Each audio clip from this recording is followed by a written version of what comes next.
Good morning, everybody. Good morning, Rabbi. This week's parsha is Parshas Bamidbar, and it starts off talking about the Hashem telling Moshe Rabbeinu to count the Jewish people. Su'us reish kol adas b'nei Yisrael, raise up the heads of all the Jewish people by counting them. And it says, it continues with saying, Le'ish lemishpachaisam leveis avoisam. You should count the person to his family and to his household. So it's explained. The Maharal explains this. And other commentaries explain this, that when they counted, they didn't just count how many people. There was a whole process of counting.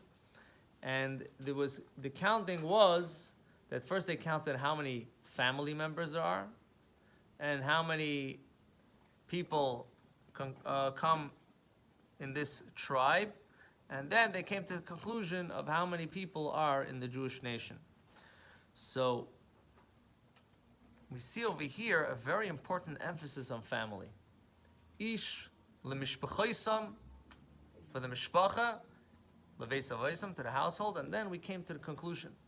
And from this, the Rebbe says, we learn from this a very, very important thing, that there's a very big emphasis on family. First of all, we see the idea of family, of building a family in this parsha. But in addition to that, there is a very big responsibility and a way that we identify with this idea of family. The family is a very, very important thing. And family is how we start to count. Where does a person receive their chinuch? Where does a person receive their education? How could a person have the greatest effect in their lives? Is through your family. You have effect on your family. Everybody else, I know you. I owe you something. Right? There is this idea that a person, when you have a family, you're building a family. Husband, a wife, children. These are things these are very important pieces of the puzzle that really make up who the person is, where you come from, what you're doing, what your effect is, what your value is.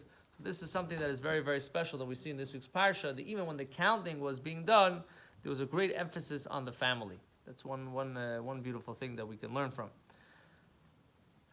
Hashem should help. We should all be inspired. We should all be able to have a family, to build a family, to be able to inspire the family, and to be zeicha to the coming of Mashiach, when we'll all be reunited with all our family members. B'karv mamish. Amen.